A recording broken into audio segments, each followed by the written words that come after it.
नमस्कार, मैं कुमार राव, आप देख रहे हैं स्टार मिथिला। सहरसा फॉरबिसगंज रेलखंड पर किस प्रकार से राजनीति की जा रही है, ये तो हम आपको लगातार दिखा ही रहे हैं। मूल रूप से फॉरबिसगंज से ट्रेन चलनी है। फॉरबिसगंज अररिया क्षेत्र के अंतर्गत आता है और यहाँ अररिया के सांसद प्रदीप कुमार सिंह का ये संसदीय क्षेत्र है। उन्हीं के द्वारा इस ट्रेन की उद्घाटन समारोह या इस ट्रेन को किस हिसाब से चलाना है, चूँकि उनका संसदीय क्षेत्र है। लेकिन आज कहीं न कहीं उनकी चुप्पी के वजह से आज तक वो इस रेलखंड के संदर्भ में एक्टिव रूप से शायद नहीं बोले हैं, इसलिए या फिर कारण कुछ भी हो, ट्रेनों की परिचालन शुरू नहीं हो रही है।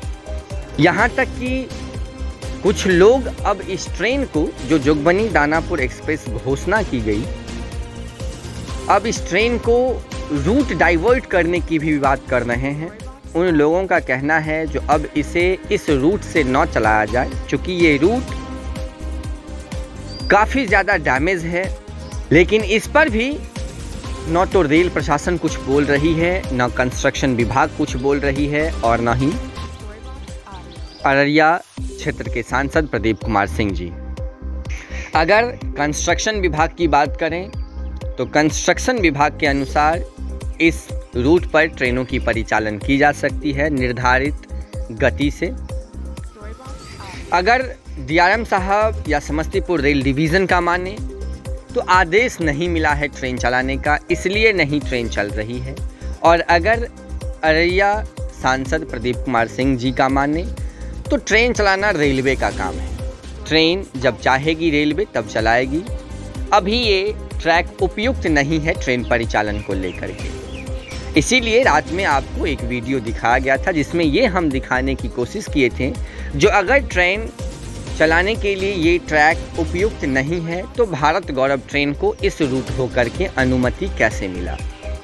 ये स्टेटमेंट कटिहार रेल डिवीज़न के सीनियर डीसीएम प्रशांत कुमार हैं, उनके द्वारा दिया गया है। जो आने वाला भारत गौरव ट्रेन जो 5 जनवरी को चलेगी वो इसी रूट यानी कि नवनिर्मित रूट सहरसा फॉरबिसगंज होकर चलेगी।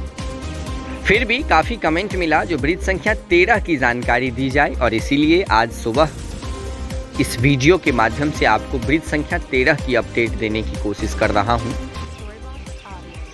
सहरसा फॉरबिसगंज रेलखंड पर सरायगढ़ और ललित ग्राम के बीच में ब्रिज संख्या 41, ब्रिज संख्या 13 और ब्रिज संख्या 33 मुख्य रूप से डैमेज था, जिसको बनाने का कार्य काफ़ी लंबे समय से चल रहा है, जिसमें 41 नंबर ब्रिज का काम फाइनल हो गया है।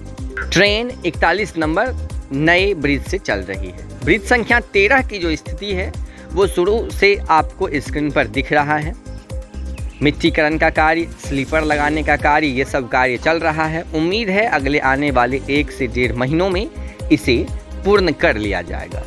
इसमें भी रेलवे को अगर काम करने दिया जाएगा तो इस ब्रिज को आने वाले 1 से 1.5 महीनों में फाइनल की जा सकती है, नहीं तो 1.5-2 साल भी लग सकता है। क्योंकि ट्रेन चलाना तो है नहीं, राजनीति करनी है इस रूट पर, और राजनीति ही अप्रैल माह से अभी तक हो रही है। इसके बाद अगर हम 33 नंबर ब्रिज की बात करें जो मेजर ब्रिज है, तो 33 नंबर ब्रिज में अभी कुछ समय और लगेंगे, हो सकता है आने वाला 6 माह भी लगे।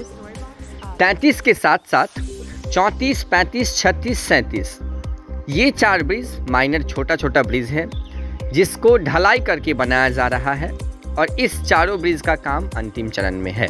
कुल मिलाकर अगर देखा जाए तो ब्रिज के कारण अगर ट्रेनों को रोका जाएगा तो अगले आने वाले 6 माह या साल भर और ट्रेन की परिचालन इस रूट पर संभव नहीं हो सकेगी।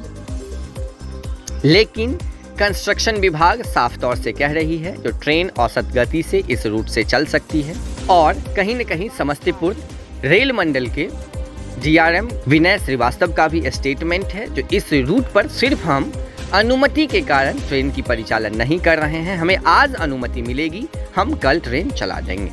अब ये अनुमति किनसे नहीं मिल रही है, अनुमति न मिलने का कारण क्या है, आखिरकार इस प्रकार से इस रूट को क्यों लटकाया जा रहा है, ये सब एक बहुत बड़ी साजिश के तहत रचा गया एक कहानी है, इसके अलावा और कुछ नहीं। ट्रैक बिल्कुल फिट है। डीआरएम के स्टेटमेंट के अनुसार अगर कल चाहे तो कल इस रूट पर ट्रेन चल सकती है।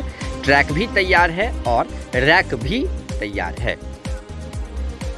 जुड़े रहे आप स्टार मिथिला से। हम बहुत जल्द अगली तस्वीर के साथ हाजिर होंगे जो अपने क्षेत्र मिथिला से होगा। धन्यवाद। आप देख रहे थे स्टार मिथिला।